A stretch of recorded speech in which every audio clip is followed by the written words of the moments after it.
Somewhere down the road, someone's going to wonder what the roots were. I decided to research it because I am in my 80s now, and I am the last sibling that can do this. Hi, ladies. Hello. My name is June Wong. I'm number 12 of a family of 12, and my parents' name was Wong June and June Wong. My family was the first Chinese family to settle in Flagstaff. The biggest surprise I had was that I learned that my father was not born in China. He was actually born in San Francisco. That was the key to the story.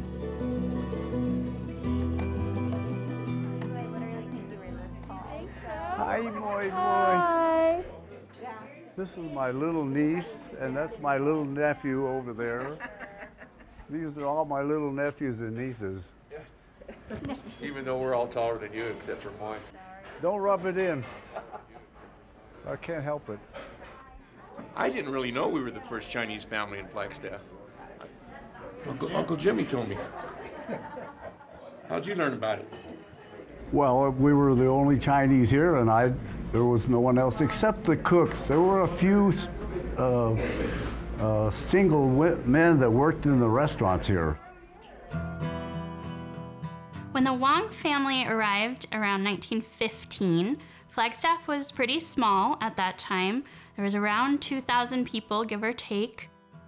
Here in Flagstaff, there had been some Chinese folks coming through town. It was a very transient population, and then often it was single men, so they would move on to different jobs or different areas after that. So it wasn't really until the Wongs that a Chinese family settled.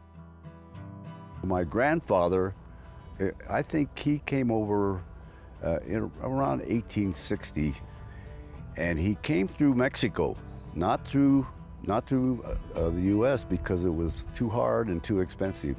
So he worked in the gold mines and worked his way up, but his goal was still to get to the gold fields in California, and worked his way up through Nogales when it was still a territory, and finally got to San Francisco.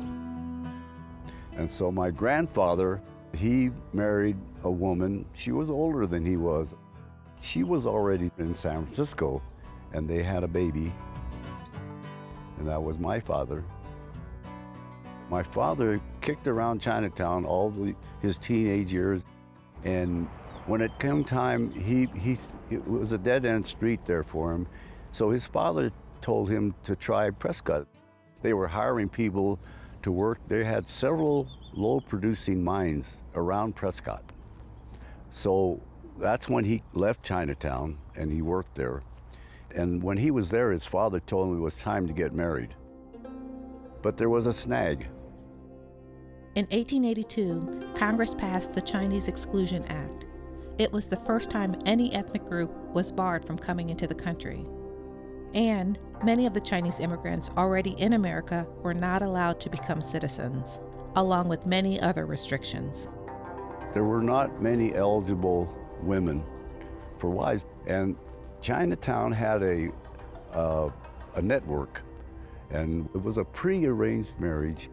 So he saved enough money to go to China to marry my mother. They had a child. He was over there a few years, and then he came back mainly because he couldn't bring them back, bring them into the U.S. So the elders had advised him that he had to be a citizen to bring his family over. That's when he started applying for a birth certificate. He got the documents that his father had entered through Nogales. And that's how it got started. So they booked passage, came over in steerage in the bottom of the boat. My mother never saw daylight the whole trip. She said she almost died. She was so sick, nauseated. But anyway, they all went through Angel Island, and they all got interrogated. And my mother, who had to go through a very vigorous physical examination, it came to be She was sick because she was pregnant with a baby. So she got through that, and that's how they got into the U.S.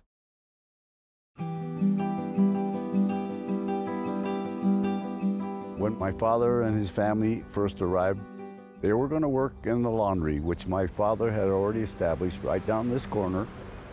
And they were going to work every day, and that's how they were going to make a living. The original laundry was a small two-room house, and the laundry was in part of it.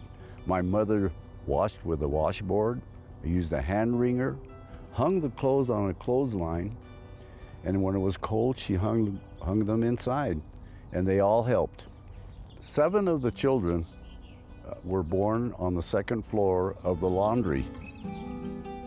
As soon as she was physically able, she went back to work after her birth. My father was a glad-hander. He worked hard and never broke the law. And that's the way he got around the laws. Because there were a lot of laws, they were aimed toward the ethnic groups. And the Chinese, especially in Flagstaff, it was prevalent then. The Chinese Exclusion Act did have a big impact in Flagstaff. So everyone who was moving here would have known about that act and seen in the papers other places where people were being discriminated against or treated poorly, and the same thing happened here in Flagstaff. There was a group put together, an anonymous group, called themselves the Committee, and they were trying to intimidate people into leaving town. It was very vague threats, but we do have the records in the newspaper.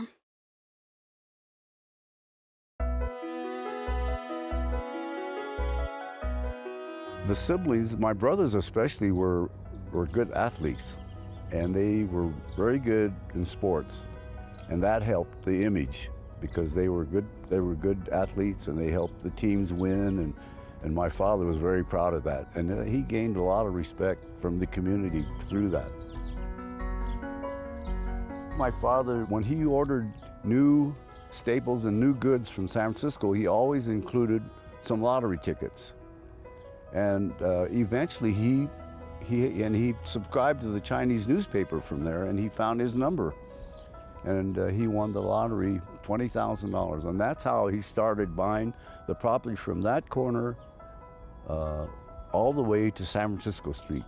He had enough money from the lottery to equip a commercial laundry. Now, it was not a hand laundry anymore.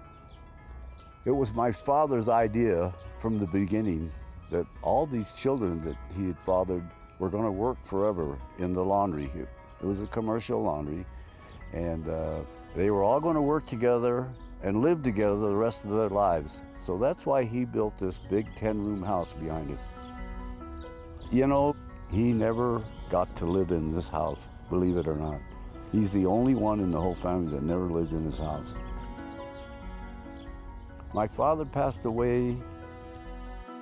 He was hit by a school bus in an accident, and he was injured, and they could not diagnose his condition, and he was in such pain for so long that he finally went to San Francisco to the Chinese hospital in Chinatown to be treated by Chinese physicians, and that's where he died.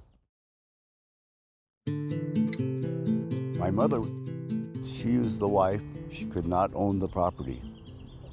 That was the law. If you were not a citizen, married or not, you could not own the property in your name. So it was in one of my brother's names. My father died when I was 6, and my mother died when I was 12. She died from a gun accident and a hunting accident.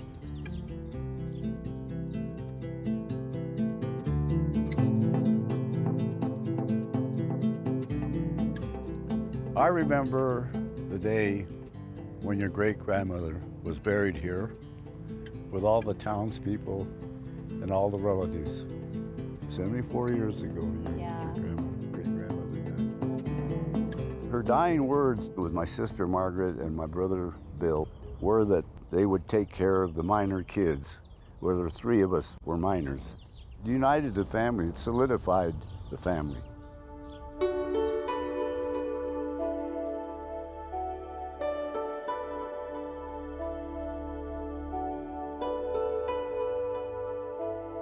We decided to include June Wong in the resilience exhibit. She helped to run the business with her husband. She lost him, faced a number of tragedies in her life and overcame them, took care of her kids, helped with the business, so we wanted to really highlight her resilience. I think my father would be proud of all of his children, grandchildren, and great-grandchildren on down the line. We always worked hard. Everybody worked hard. Even though they didn't have a formal education, everybody was, they were good at their trades, and they were good at their occupations, and they all did well, every one of them. We stored pinto beans in there. And all the mice used to run to our house from there. Well, being part of the first Chinese family, I think it was a great honor, and it was a wonderful accomplishment. If my dad had not pursued a citizenship, a birth certificate, it probably would have never happened, because my mother probably could have never come over, and it was because of his consistent efforts. It happened.